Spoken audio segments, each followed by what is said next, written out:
the Elizabethan era, named after Queen Elizabeth I. This period of profound political, cultural, and economic upheaval would change the very course of British history forever. In many ways, it was an age of transition. People had begun to abandon their medieval worldviews in favor of a more empirical and systematic approach to understanding the world around them. However, superstition and legend still held sway over the minds of the British populace.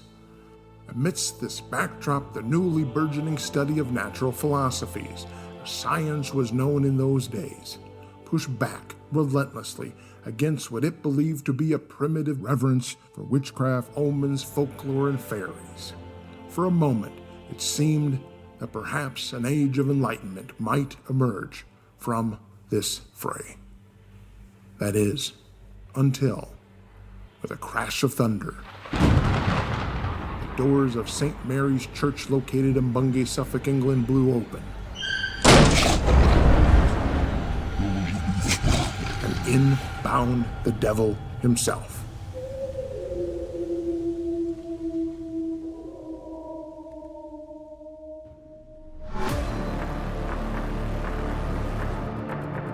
History is rife with tales of the inexplicable and the unknown. Stories so bizarre, they send the fingers of doubt creeping into the recesses of our very minds.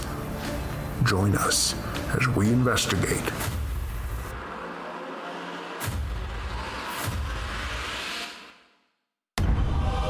This week in Creepy History.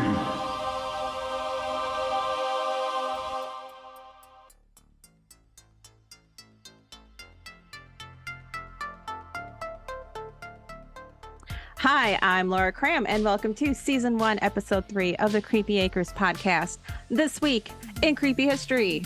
And with me tonight, as always, is my beautiful Bigfoot co-host, the breathtaking, Keep going. smart, funny, Keep going. Keep going. Keep going. marvelous Sam Squatch. I am going to tell you right now, winning that bet with you was the best goddamn thing that ever happened. I couldn't think of more adjectives. Is that what it is? I don't know. I look, you could have gone with stupendous, Yeah. maybe colossal, staggering, spectacular, tremendous, prodigious. Oh. I think that's a word. You know, you could have just gone with arousing. I could have, but I chose not to. Can't win them all. Okay, at this point, I should just be happy that you didn't say like fat and hairy, because I mean, usually that's all I get from you. I would never say that, ever. You just said it right before we started recording. That was off air. When it's off air, it doesn't count. I know the rule. God damn it. Sam, Yes, Laura, what's going on? how are you? You know what? I'm all right. A little hungry. Got a little bit of a headache, but I'm good. I'm good. You're always hungry. You know what? It's true. I am. It's true. Do you like tacos? Eat some tacos. Oh my God. What? You know, who doesn't love tacos? Just asking. I don't know what a Bigfoot eats. Yes. God damn it. Yes. Do I prefer burritos from a microwave in a gas station? Yes. I can't help it. Well, go eat something so you're not so hangry. Yeah, I'm good. All right. Guess what we're talking about this week. I don't know. What are we talking about? The Black Shuck. What the hell is a black shuck? You know, come on. I mean, I look. If I'm gonna take a wild guess here, I'm going with. It sounds like a god awful disease where shit just starts falling off. No, God. you're wrong. Shit, I was really banking on that one. God damn. Nope. I don't know. What is It's it? a big, ghostly black dog. Oh my God. Huge. Oh my Yeah. God. Okay, how huge is huge? Big. Could I ride it like a pony? Yes. Oh my God. All right. I'm on board. All right, let's hear about this baby. All right. Yeah, let's turn it over to Nathaniel Leonards and he can tell us all about it.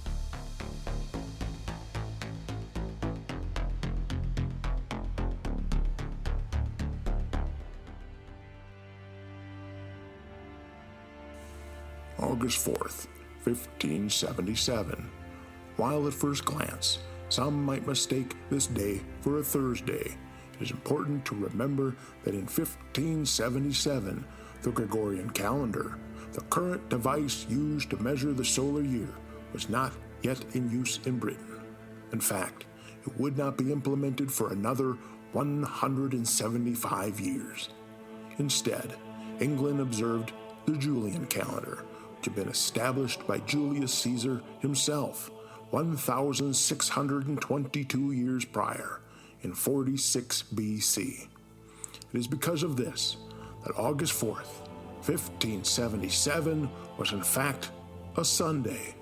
It was the Christian Sabbath. It was a holy day. And due to the Act of Uniformity passed by the Parliament of England just 16 years prior in 1559, church attendance was required on all holy days. For those that ignored or defied this declaration, punishments would be delivered. It was because of this that despite a raging storm outside, St. Mary's Church, located in Bungay, Suffolk, England, was packed with parishioners on that morning. In that church they sat, God's loyal flock, waiting like lambs to the slaughter.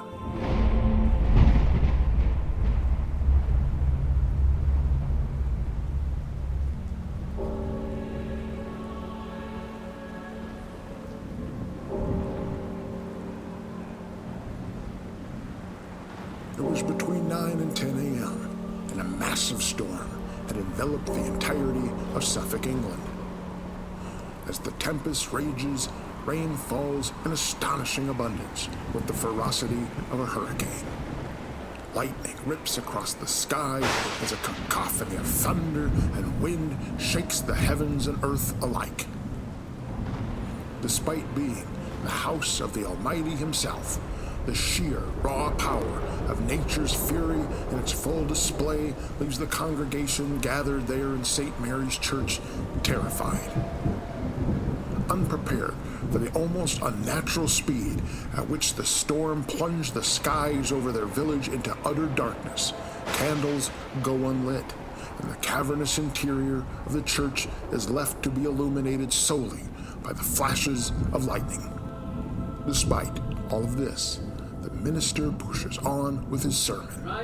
By now, many in the congregation are no longer simply praying for salvation for their immortal souls, but instead praying for deliverance from the chaos raging outside those doors.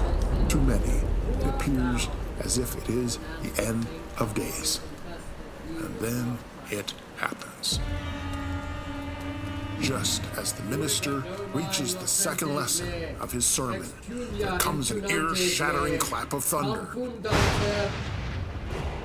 And with that, the doors of St. Mary's explode open. The storm sweeps into the church like a wave. And with it comes wind and rain and noise and fury. And something else. Something inhuman. A dark, monstrous, shadowy form bursts into the holy house and streaks and weaves its way like a wraith, moving about the bewildered and helpless congregation that stands blind in the darkness of the building. Then it bolts straight down the center of the church's nave, past the numerous pews full of frightened families, until it comes to two members of the congregation kneeling at the front of the church. Perhaps the 40-year-old man and 15-year-old boy were lost in prayer, or perhaps they continued praying, hoping that their God would hear their pleas and protect them.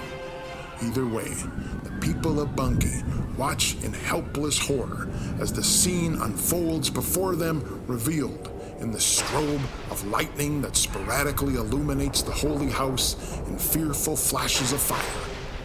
There, in the storm-shrouded church, stands a hellish beast that wrenches back both their heads and snaps their necks in its jaws. In the lightning, it is finally revealed. It stands upon four legs, a massive canine, which some claim was as large as a horse. It is covered in a shaggy black fur, and its eyes are ablaze. and all about this monstrous beast dances a strange smoke and fire. The hellish hound spins, only to catch another man, and its wicked jaws latching onto him with a merciless bite. English clergyman, translator, and prolific writer Abraham Fleming would explain in his book, A Strange and Terrible Wonder, wrought very late in the parish church of Bungay. Passing by, another man of the congregation gave him such a gripe on the back that therewithal he was presently drawn together and shrunk up, as if it were a piece of leather scorched in a hot fire, or as the mouth of a purse or bag drawn together with a string. Despite this horrific and bizarre injury, the man would somehow survive. Then the unholy thing once again turns and charges down the center aisle and back through the open doors and vanishes into the storm from whence it came.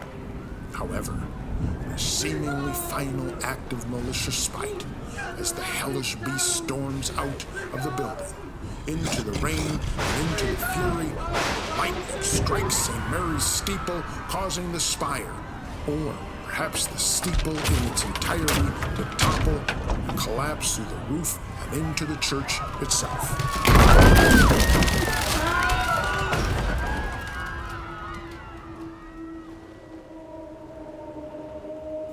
Unfortunately, for the people of Britain, the story does not end here, for Bungay was not the only village visited by darkness that day.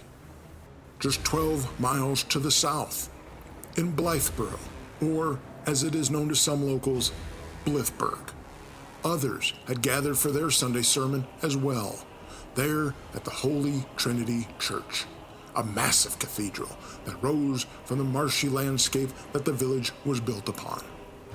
They too were caught in the grip of the storm, unaware not only of the horrors that had transpired at St. Mary's in Bungay minutes earlier, but also that the very same ill-fated destiny was even now hurtling toward them. As they sat inside what they believed were the protective walls of the church, something wicked and ruinous was descending upon them. According to legend, the ghastly thing once again burst into the church, but this time it came to rest upon the church's wood screen. This feature, found typically in churches built in Western Europe, chiefly during the 14th, 15th, and 16th centuries, was typically created of ornately and richly carved wood or stone that formed a sort of screen that separated the nave or main center portion of the church from the chancel or front portion around the altar area. It was upon this that the creature was said to position itself, and from there it stared down at the congregation with those blazing eyes, and then it swung down. What happened next is recounted in local verse. All down the church, in the midst of fire, the hellish monster flew, and passing onward to the choir, he many people slew. When the carnage was over, 2 men and a boy lay dead.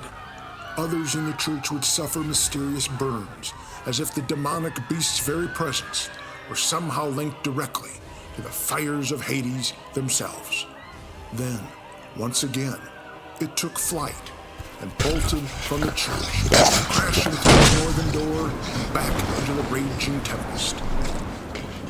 The creature's name is possibly derived from the Old English word shuka, meaning demon, or possibly from the local dialect word shucky, meaning shaggy or hairy.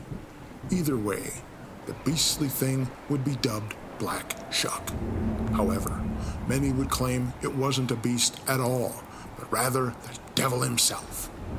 This belief was solidified for many when the survivors of the Holy Trinity Church found the door the monster had exited through marred by claw marks forever scorched into the door's heavy timbers. These devil's fingerprints, as they would be called, are still visible to this day. That would not be the only mark left on the people of Suffolk. Besides the many local shops and businesses that bore the creature's name, one only need to look up at the weather vanes and the coat of arms of Bungay to see the impact of this legendary creature, as both feature the beast. Even now, nearly 4.5 centuries later, Black Shuck still seems to haunt the minds of the people of Suffolk. However, from the Gwishgi in Wales to the Bargast in Northumberland, to Black Shuck in Suffolk to Cushy in Scotland, tales of giant hellish dogs are found across Great Britain in its entirety. So, what was Black Shuck? Was it simply a large dog, frightened by the storm that tried to hide inside the only place it could find shelter and people?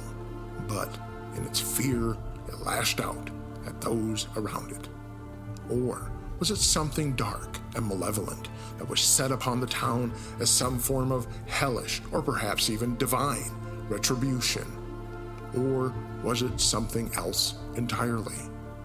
One could dismiss the entire story as a hoax. After all, the story of a giant dog seems so fantastical. That is, one could have dismissed it as such until 2013, when something unexpected surfaced. Archaeologists from Dig Ventures, the world's first ever crowd-funded and crowd-sourced archaeological excavation team, were excavating Leiston Abbey, one of the most completely preserved examples of a pre-Monstratensian monastery in England, and considered to have some of the finest surviving monastic remains in all of Suffolk. There, near the abbey's kitchen, buried in a shallow grave dug only 20 inches deep, they unearthed a skeleton of a massive dog that in life would have weighed over 200 pounds and measured a colossal 7 feet in length. Well, you're gonna want to say this. Experts were able to age the grave to around the same time Black Shuck terrorized the area. Also of note is that while Leiston Abbey is located 20 miles south of Bungay, Blythburough is located between them, only 8 miles away from the abbey. While the corpse may not prove to be the fabled Black Shuck, it is proof that massive dogs did exist in Suffolk around that time. Over the years, facts and details of that day's catastrophic and tragic events have been exaggerated, conflated, manipulated, and forever lost to the sands of time. The truth is, we may never know what the devilish hellhound that visited Bungay and Blythburough was, where it came from, or where it went. But it is probably best if you find yourself in Suffolk, England, and it begins to rain, and it begins to thunder, and it begins to storm. Think twice before seeking shelter anywhere with a sign that reads, "Beware of dog."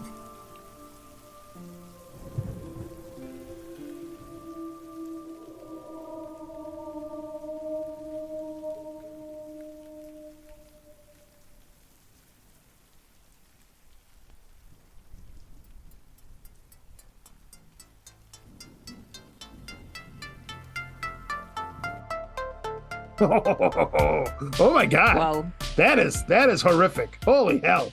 Good God. That was a crazy story. I mean, yeah. I mean, it's crazy. I mean, look, I've been up to crazier stuff, but good God. And it brings down a church. Yeah, he took down the whole church by himself. A dog. He doesn't even have thumbs. No morals, this dog. No, none. At that point, he's just like, I don't give a shit. I mean, he's a hellhound, right? He is living up to the name. I mean, look, I know it's a hellhound, but there's limits. Jesus Christ. He's just like, I'm a hellhound, and I'm going to prove it. I'm going to walk into a church and kills 2 guys right in front of everybody. Holy shit. I'm pretty sure that third guy's crippled for life. Oh, my God. 2 churches. 2? He was in 2 churches. Look, I'm going to tell you right now. We should just be shocked that at this point, the damn thing just didn't crap in the middle of the floor on his way out the door. You think anyone would pick that up? Are you kidding me? Would you? That thing would still be sitting there. I wouldn't touch it. My guess is it just like would just be on fire and just burn through the floor and just burn its way right back to hell. Good God. Ugh, imagine that smell. It can't smell good. I bet it's just not as bad as skunk ape. I mean, he's your buddy, right? You know, buddy is a loose term. Cooter the skunk ape is more family. Oh, okay. Well, I'm like distant cousin. Distant, like very, like 2, 3, 7, 7th gen. I don't know. It's like way down the line. But yeah, technically he is family, and he does smell like a bag of like dirty diaper. Just oh, it is horrific. And again, you're right. You're right. It's probably far worse than whatever the hell comes out of a hellhound's ass. I will tell you already now. You know who doesn't smell? Is our guest.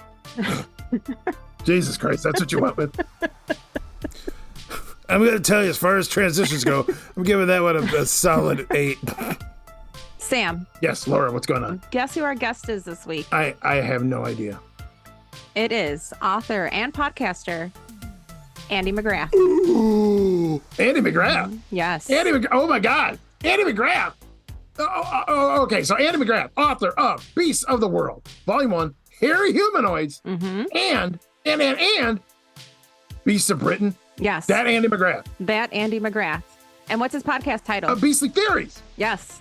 Oh my God. Oh, I'm so excited. Oh. He is an expert on Black Shuck Oh my because God. he lives over there in Britain. Wait. So he's in Britain now and we're talking to him? I wonder if it's tomorrow there already. We're like time traveling. I'm not going to lie. I'm excited. All right, Sam, let's just get to our guest. All right. With no further ado. Okay, here he is. The one and only. It's our guest for tonight. Podcaster and author of Beasts of Britain. The one and only. It's Andy McGrath. Andy, how you doing tonight, buddy? I'm doing great. Nice to see you, Sam. Hey, nice to see you too, man. This is awesome. I know it's pretty late there, so thank you so much for joining us. Well, listen, it's always the witching hour for me, Sam. So you're very welcome, and it's good to see you finally in the flesh. Well, thank you. At least someone believes in him. Yeah, I do. I believe in Sam more than Bigfoot, to be honest with you. Oh, come on now. Hey. My mom believes in me, all right? Come on. So thank you for joining us here tonight. And of course, tonight we're talking about the Black Shuck. And we thought, being that you are the author of Beasts of Britain, who better to talk to? I mean, obviously, we got to talk to Andy McGrath. So Andy, what can you tell us about the Black Shuck? I mean, being that he's in your backyard. He is. I mean, he's a beast in my backyard. And when I added him actually to the third version of the book, because originally Beasts of Britain was just about possible unknown animals around the UK. So when I added him to the book, I had to look at a possible flesh and blood origin for this animal. But nevertheless, the Black Shuck is it's basically just a ghostly black dog, and that's said to roam the coastline and countryside of East Anglia. East Anglia is kind of like a little shoulder that juts out on the upper southeast portion of England. It has the counties of Norfolk, Suffolk, Cambridgeshire, Essex, etc. Within it, and has lots of stories and tales for many, many hundreds of years of these ghostly black dogs called shucks or sukas. Okay, and that derives from the Old English word suka, meaning devil or fiend, or to terrify. Now, these shucks have plagued the countryside there, and I've been there recently. It's a beautiful area. They've plagued the countryside for many, many years. And one of the very, very standoutish accounts of the shucks, which I've recently investigated for a documentary called Weird Britain, is that of the Beast of Bungay. Now, the Black Shuck in the Beast of Bungay and the Beast of Blythburough Church, that they were seen on the same day, in fact, it was said to be this huge black shuck and entered into the church during a terrible thunderstorm, ran up to the pews at the front, killed 2 people before running out and leaving these huge scorch-like marks, almost devil-like marks. And it was seen almost as an embodiment of the devil, and come into the church and kill people there, then made its way to Blythburough Church, where pretty much the same happened, and it caused havoc and allegedly some casualties with the choir, and made off into the night, never to be seen again. People have said that the dog, it's a huge mangy black dog with red fiery eyes. It's the size of a horse. I've also heard that it has just one eye like a cyclops. Have you heard that too? I've heard several stories that some of them seem to have like a cyclopean presentation, so one-eyed, luminous, bioluminescent red eye as well. So it's not just that the dog has a red hue to its eyes. The eyes can be seen to be glowing red in the night. But there's also another aspect to these dogs, which is very strange. So some of the sightings, I've got a few of them here, describe the dogs actually dematerializing before the witness's very own eyes. So there's a tale in the Coltishall Bridge, which is in Norwich, which is in East Anglia. And there was two RAF officers. They were traveling by car back from Norwich to RAF Coltishall, which is an airbase. They were passing over Coltishall Bridge, and they were forced to brake as this enormous black dog crossed the road, slowly turned its head and glared at them, and then vanished near the other side of the road, literally dematerialized, disappeared. Now, they said its bill was like a Labrador, but it was in height at the level of the roof of their car, which was about 1.35 meters. Yeah, so really tall animal, way out of the range for any known domestic species. Another encounter took place in the same area in the 1950s on the same bridge. And a woman and her husband, they were parked on the bridge. And I thought they saw this black dog about the size of a pony walking towards them. And it also vanished before reaching the other side of the road. And they also said if you hear his blood-curdling howl, right? That was, if you heard that too, then it was a bad omen as well, right? That's right. And if you think about that, that has a lot of relation to Banshee legends. There's lots of Banshee stories and tales around the UK as well as other places. So you've got, of course, you've got the Hag of the Dribble in England. You've got the Irish Banshee, where we get the word Banshee from. You also have in Wales the Gwrach y Ribbon, which is it's basically this terrible banshee-like witch-like creature that flies around the place. And if you hear her moans, or if you hear her calling to my husband, or my child, it's basically your doom. Crazy, ghostly demon dogs. Oh, Scary. Yes, very scary, very scary. And of course, she'd be calling to you in Welsh as well, so you might not pick up on the warning signs. Now there are the tales of these black dogs that are sometimes thought of as like omens, or harbingers of doom. Is that the same as the Black Shuck, or are these two totally different things that are just being conflated sometimes? No, I mean, I think it's important to understand the superstitious mentality and ruled all of the world at that time, and still rules a large portion of the world now. And that is that strange apparitions and animals that are seen are always a portent of some sort of ill luck. And usually the person that saw this Black Shuck, or the people that saw it, they were believed, at least in former times, in ancient times, to be cursed in some way. They would die, or somebody in their family would meet a terrible end because they've seen the dog of death, this beastly Black Shuck. And that would definitely be most positively 100% a portent of impending doom. Oh my God! Now, Andy, can I call you Andy? Yeah, that's my name. Sure. Awesome. So A-Dog, A-Dog, what I'm wondering here is, now this thing, this Black Shuck, this thing, now, when it comes to cryptids and things like that, now we're lucky if we get a hair, we're lucky if we get a footprint. This thing straight up murdered people, right? I mean, this thing killed people. So there are literally people in graves right now where on their death certificate, it would say cause of death, Black Shuck. So here's my question. This thing is like a straight up menace. How the hell are we not looking for this right now? I mean, Jesus Christ. Well, I mean, I do believe that some animals are incredibly long-lived, like the Greenland shark, and others, for instance, have been shown to live for hundreds and hundreds of years. I think they found one recently with like a harpoon from the 17th century in it, didn't they? However, dogs don't have such great innings when it comes to lifespan. So if this was a real flesh and blood creature, which I believe it probably was, some mad dog or some escaped animal coming from somewhere scared and terrified by the storm, and those things are shown to have terrible effects, fireworks and things like that, on animals, then it should be dead at this point. And the carcass of that 7-foot beast in the remains of Leinster Abbey seems to point at least to this legend having a cryptid corpse left in its wake. So do you think it was just hysteria that, it was a really bad thunderstorm and lightning, and just the wind could have blew the doors open, and people just, again, were superstitious and freaked out, and then the steeple came down? Yeah, well, I mean, and that's likely to have been because of the lightning. Most likely, the very same lightning that sent the dog bolting into the church in the first place, for shelter, and then running out of that church, it made its way to the next one in Blythburough.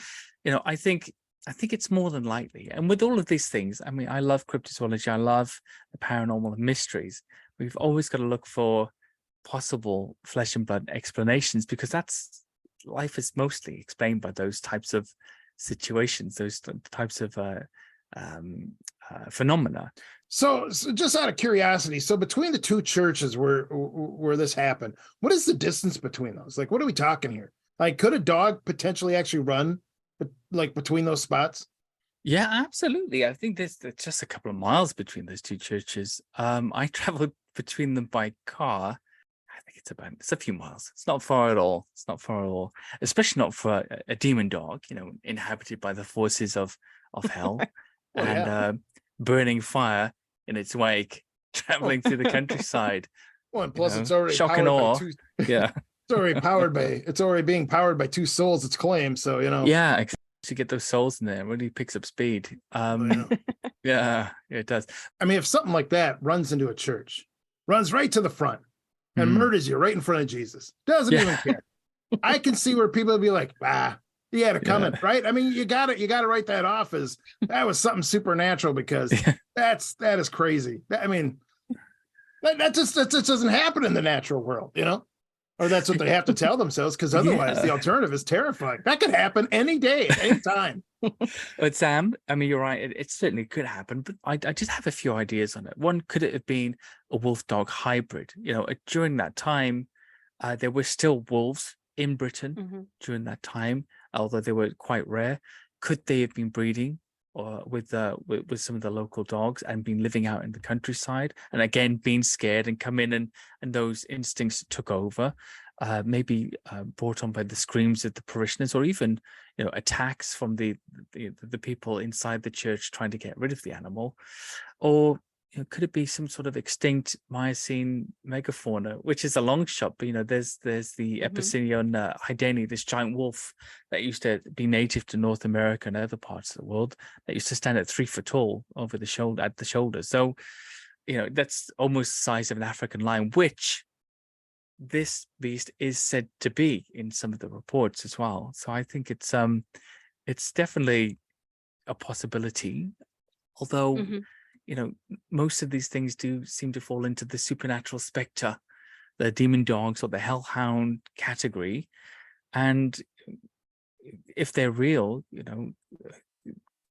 could these non-corporeal entities be a sort of a residual replay, as some ghosts that walk a certain route are, where the environment somehow, theoretically, has captured an incident that's taken place a long time ago, and then keeps replaying it almost as if it's a hologram, I guess, when those same atmospheric conditions are repeated within the environment.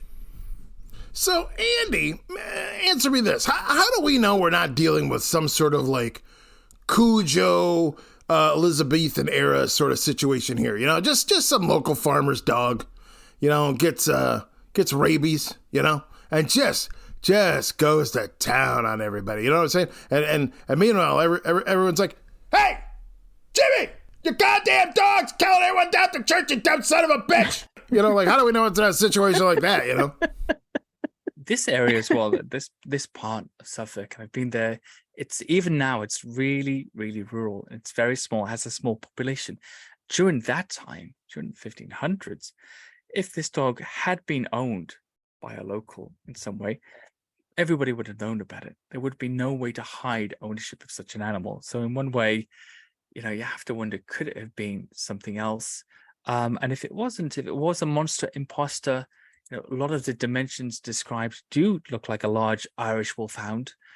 They do sometimes have a very, very shaggy black coat. And I have seen specimens of these lovely, lovely, gentle dogs, actually, for the most part, that are huge, absolutely huge. So now what's interesting is that in this area, there's an old abbey, an abbey that was actually destroyed and taken apart by Henry VIII when he converted the whole country to Anglicanism, to the Church of England, and paid the abbess off and got rid of all the monks. But within the grounds there in 2014, diggers, archaeologists working at the site found the body of a huge 7-foot long dog, an actual dog. Could have been a Great Dane or, some sort of giant wolfhound or something like that.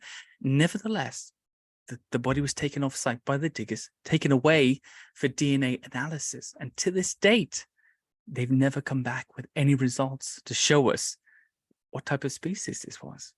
Now, could it also have been the church scaring people to, stay loyal and go to church every Sunday? I think these cautionary moral tales that feature lots of very religious countries, and Britain's no different to that. I think they normally have a basis in some sort of fact, some sort of event. So I don't doubt that the event has been embellished over the years. I'm sure the scorching of the claws, the devil sort of scorched claws on the door, came probably a lot later. Most likely we're looking at some terrible event where there was a lightning strike, the church steeple fell in, some poor animal got caught up in the mix, and the legend grew from there. In my personal opinion. And even some of the early writers and people who popularized this legend sort of admitted to embellishing the supernatural aspects of it, because this is East Anglia, so Shooks, it's almost like it's an Anglo phenomenon. It doesn't occur as much in other parts of the country, and they have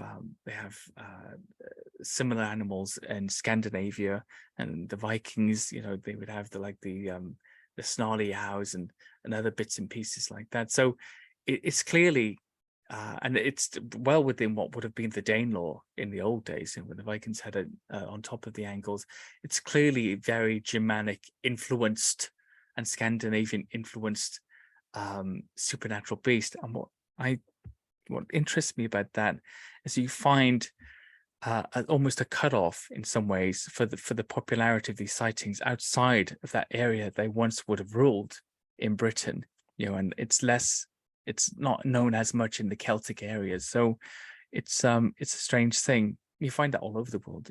For instance, if you look at the duende of Central and South America, well, where's the only other place, the other two places in the world where the duende occurs? In Portugal and Spain. Well, what a coincidence, Right. that those are the colonists, and whether the duende is a local native population's way of sharing some tales of their own little people in a language that the colonists would understand, or a legend that's been brought over and adopted, we don't know. But it's still, no smoke without fire, I guess. Now, has there been sightings like recently? There's not really recent sightings, but in terms of this, I think there was a creature seen in a place called Cobham in Surrey in 2010.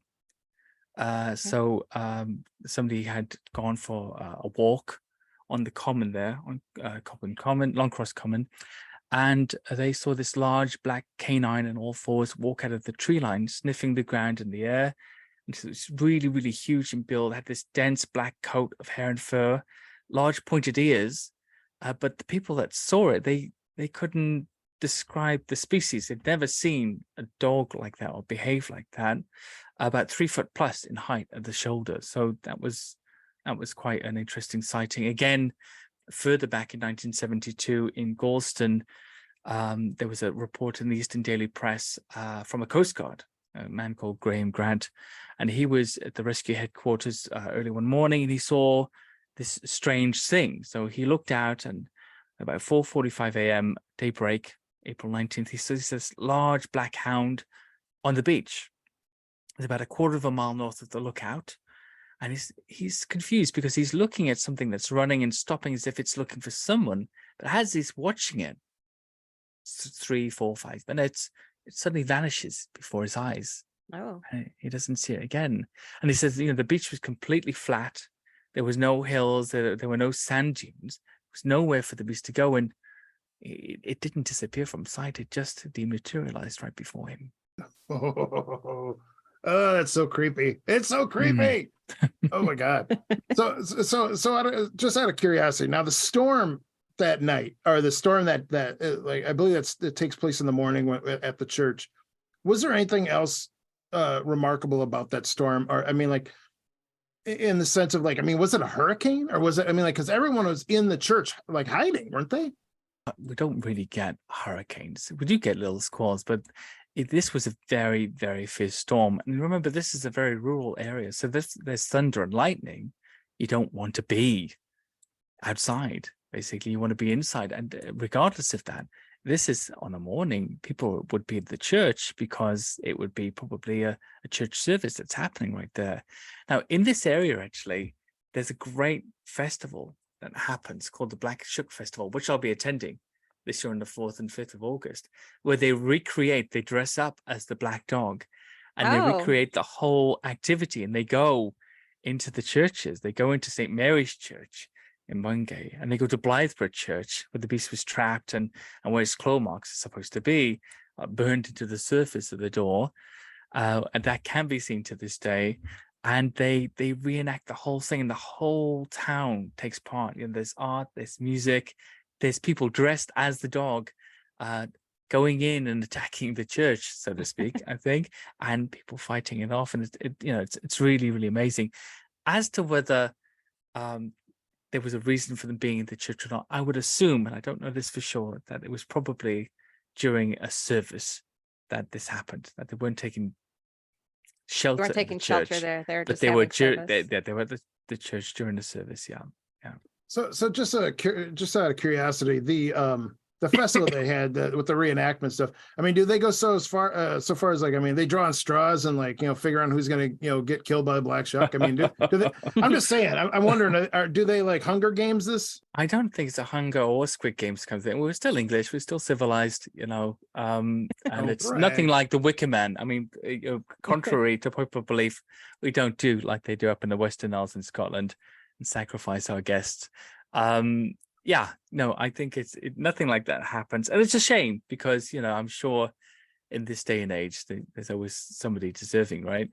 They draw lots 100%. For that thing. But no, unfortunately not. No locals are sacrificed to appease the beast on a yearly basis. No. You don't want to be sacrificing locals, okay? Otherwise, you're not going to get the townspeople to back you, all right? What you need to do is you need to sacrifice a tourist. That's what they do in all those movies, And because no one likes tourists, no one likes outsiders in their town, you know what I'm saying? And besides, look, I'm from America, all right? We'll kill each other over nothing, all right? You cut us off in traffic, it's curtains, You forgot to give us our fries with our fast food order. You're done. It's over. You know what I'm saying? So I think dying for a festival, for culture, I mean, that seems like a potentially worthy cause. You know what I'm saying? Yeah, absolutely, Sam. But look, I think the whole point of it is that in the old days, medieval times especially, and thereon, you've got a superstitiously imbibed population of people. We were then, like you are now, in those very superstitious, very religious places that you go to in sort of the Midwest and other places where people still have a lot of religion. We were very much like that then. And it was also a time when, shortly after, during that period, when the Church of England had been created, and all of the old Catholic vestiges of the religion here in the UK had been drawn away. There were wars over it, there were conflicts over it, and there was also persecutions over it. So everybody was looking around for people that could be in league with the devil, or people that could be imbued with some sort of dark spirit.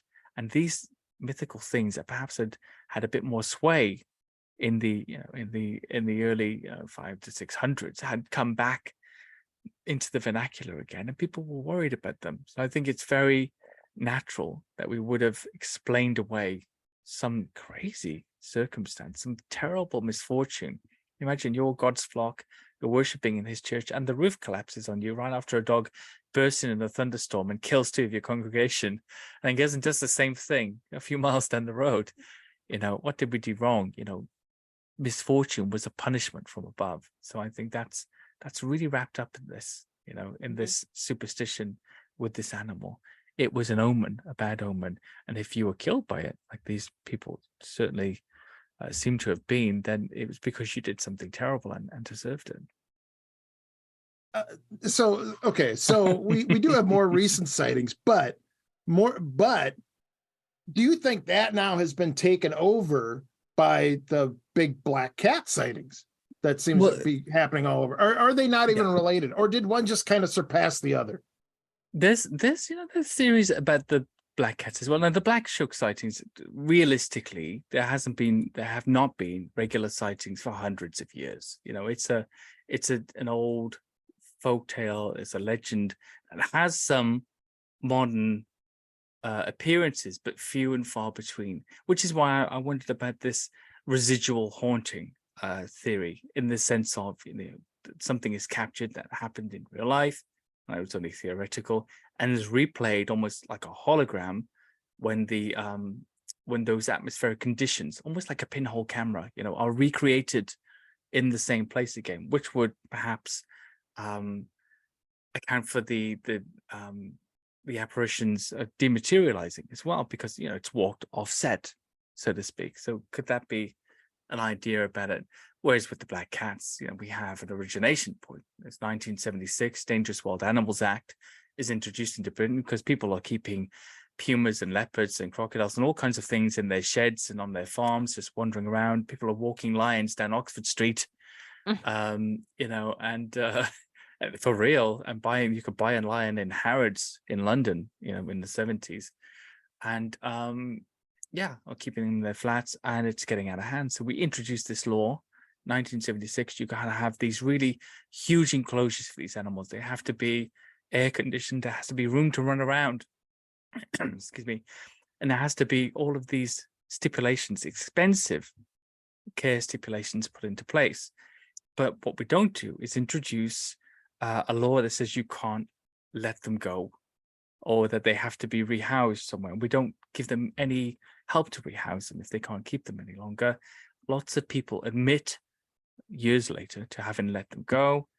And what we have now at the moment in the UK is thousands upon thousands of sightings over the last 47 years that seem to be growing in number every year. Now, of course, there's lots of mistaken identities. These savannah exotic breed cats, the mix between a serval and a domestic cat, they're very popular. People often get the F1s as well, and the F1s are actually the first generation. They're very, very big, even though they're still sort of striped with almost a tabby-like markings. But that's one thing. Perhaps what we mostly have here is sightings of melanistic leopards. So a huge amount, not your regular average leopard, but a melanistic leopard, and pumas. That's the second most cited, lynx being the third. And what's interesting about that is actually there aren't a lot of melanistic leopards in the world. And I could test that, but this theory a long time ago that if they were found to be here, big black cats, melanistic leopards in the UK, could we perhaps have one of the highest populations in the world unofficially, because those were the popular pets that breeders sort of bred and sold to people. They wanted this black cat, but in nature they're sort of unusual. They don't occur very often, and of course those genes are passed down. So I don't know. What I do know is my sister-in-law and my nieces saw one in Wales about 2-3 months ago, I believe, and called me and said, look, we think we've just seen a black female lion. She's got no skin in the game. She didn't even know what she's looking at, wandering around in the fields on the way home. And we watched it for 10 minutes, no pictures. And, if you're not that interested. And then, she said when we left, it was still walking around, but we had to get home. And do you think it's escaped? And I said, no, it's like it's local. It's Wow. local. Yeah. So they're not the same thing. I mean, honestly, I think your theory's pretty spot on, I mean, so Britain's like an island, so you got this sort of trapped breeding population, a small breeding population. And so if they have a trait, that just keeps getting passed down, I mean, it would make sense that it wouldn't be that rare, I mean, it's kind of like, like the Galapagos Islands, or something, or so Hemingway used to go to this island in Key West, and he had these 6-toed cats, and they're called Hemingway cats. Well, the thing is, by a certain point, like half the cats on this island had 6 toes, and there's cats everywhere, and to the point where if you have a cat now that has 6 toes, chances are you can trace it back to that island, It's crazy, but what I'm saying is, so like if you have a small breeding population stuck in a concentrated area, that something as rare as like 6 digits, that now becomes the norm. I mean, you're basically watching evolution happen, Absolutely. Oh, that's cool. Yeah. And how many would have been let go in the first place? I mean, people are even talking about seeing puma leopard hybrids, or puma and leopards together, male and female. I don't know about that. Interviewed somebody recently who saw that in the west of England, southwest of England, said he'd actually seen a black, either a melanistic puma, which I thought was impossible. Apparently it can happen, and a regular puma. Either that, he said, or it was a black leopard and a puma together, male and female, walking. And I was like, wow, that's a crazy sighting. One that shouldn't take place, but could the pressures of, I suppose, few mates, few and far between, in an island like this, where you're essentially the survivors from disparate species that were let go, could that lead to some really unusual hybridization even? Or, of course, the melanistic gene, in the case we were talking about, being passed down, time and time and time again. I don't think it's that crazy of an idea myself. I mean, look, you hear about this all the time, about like animals like from totally different species, like budding up together. You got like a hippo and a tortoise, or a bear and like a tiger. So if if you get like a leopard and a puma end up like finding each other in the wild, especially when they weren't raised under normal circumstances and don't understand that they're not the same thing, they may just see another big cat, and they're similar enough that they end up like, budding up or mating,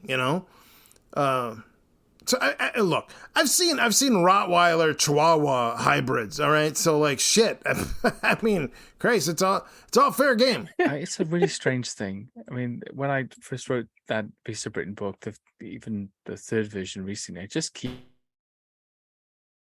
strange things, really, really strange things that don't make sense. And I suppose because we're an island, and we're an island, yes, but it's strange to think of the way British people think of it. Most British people don't feel like they live on an island because it's a big island, and not everybody lives next to the sea. So you don't check that sort of box all the time. And it, you can spend 11 hours driving from the top to the bottom. It's not really, really small, but there's lots of animals here that have been in the past, and even in the present, lots of invasive species too. There's certainly a lot of places that these Black Shucks, if they were a natural species, that they could hang out even in a thin, small population. They could easily hang out of sight. And the countryside here after dark, it's pristine. It's completely black. And we have these, if you've ever been, these country lanes, which they have these high hedges, basically been grown over hundreds of years, and they just kind of twist like this, sort of like a snake, all the way. And you're just driving in the dark. And most of the people have these road sightings. Black Shuck, that's happened a few times with big cats also, even with some of these alleged British Bigfoot sightings, have these road sightings. It's momentary, it's a big hedge next to you and a big hedge on the other side. Something crosses really quickly and then it's gone. You don't even really know what you've seen before it's away. Well, and I to go along with what you said, I'm sure a lot of people don't understand that, like, that Yeah, it's an island and it's quite large, but it's not like it's completely populated people from one end to the other. It's I mean, not. there's huge chunks where there's nobody, It really is. I did this when people were harassing me about this British Bigfoot thing. When I started investigating it, saying, no, there couldn't possibly be anything here because all of Britain is just overpopulated. There's 68 million of us, or whatever it is. And there's nowhere for them to be. And I thought, okay, well, let's look at this. Let's look at some government studies. And I found this thing in 2012. It was called the National Ecosystem Assessment. And it was a government-paid assessment to look at the usage of the land and the inhabitation of the land by people as well.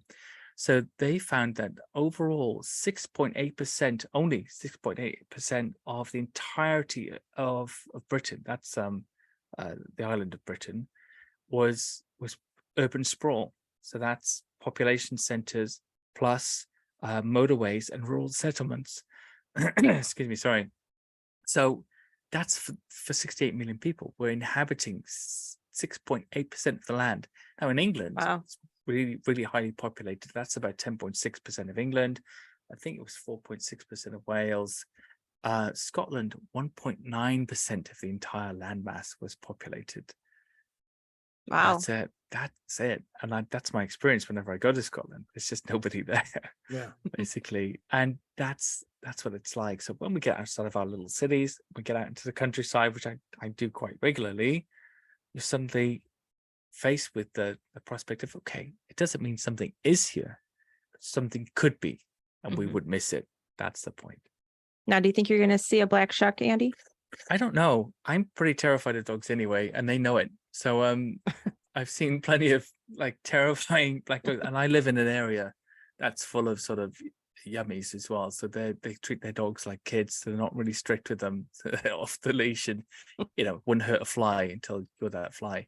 So yeah, I don't know. I've seen plenty of terrifying real dogs. As to whether they could be some strange wolf dog hybrid or supernatural emanation in the countryside, it's an old country, and I stick with my residual theory on old scenes that once existed replaying as though we're on a holographic film set. And I think that's largely what people could be seeing sometimes. Well, speaking of, when you're talking about the film set, now picture this in your head. There you are, walking outside, walking down a street late at night by yourself, country lane, and all of a sudden, boom, red eyes. And out from the shadow steps a giant black shuck. And you're like, oh, this is it. I'm done. And out of nowhere comes one of the alien black cats, and they just start fighting in front of you. Oh, my God. I want that movie right now. I want Hollywood to make that right now. That sounds amazing. Who do you think would win? I think that the Shook would win, obviously, but as for my own reaction, I would just Lewis Tully that MF. I'd be like, nice doggy, nice pooch. Maybe I got a milk bowl and scream. Well, either way, I'm guessing that the fighting animals will give you a chance to get away, and I think that's all that's really important in this. It'd be like a Harryhausen movie, once those ogres and dragons and saber-tooths and other things start fighting each other, I'll be out of there. Yeah, and that's what they should have done. You think about that's it. Right. Absolutely. Yeah. Now, I heard that the towns, they have like the black dog on like the weather vane. It's part of like their coat of arms. Like there's stores named after the Black Shuck and all that stuff. So I think that's really fun that they're taking part of this, folklore. It is. And I think it's good that they're sort of leaning into it, finally. Of course, there's been businesses and other bits and pieces named after it for a long time, but it's great that they now have a festival. But it's not the only thing in that town. Bungay, for example, there's so many creepy things around there. So there's a place we investigated recently called the 3 Tons Inn, which is supposed to be, I think it goes back to the 13 or 1400s, and it's supposedly inhabited by 27 ghosts. And this inn still has the original decor, the original wood and carvings inside it. It's really huge place, and has sort of basements and dungeons. There used to be a passageway at the bottom, which is now blocked off, leading right up to the castle, which you could sort of, I guess, escape from or escape to during an invasion or something like that. And we went there also and interviewed, but they have active apparently very, very active experiences, the staff working in that place. And as you go in, you can see all of the walls, this, Black Shuck, that, everywhere in the town. So yeah, I think they've leaned into it. Good for them, because it's a great legend. So Andy, where can people find you? Well, you can find me on Facebook, facebook.com/BSolve, Beastly Theories. Either is fine. You'll find me there. I'm also on TikTok and Instagram and all the other little social media things. If you want the book, Beast of Britain, which I talk about Black Shuck, then you can get that on Amazon, Barnes & Noble, or wherever you like to buy books. There's also an excellent audiobook narrated by Jonathan Rufus Welsh. He does have an English accent, but one that's more intelligible than mine. He's very clear, he's enunciated, and it makes me sound like I know what I'm talking about, which is really nice. And you actually have another book out there currently too, don't you?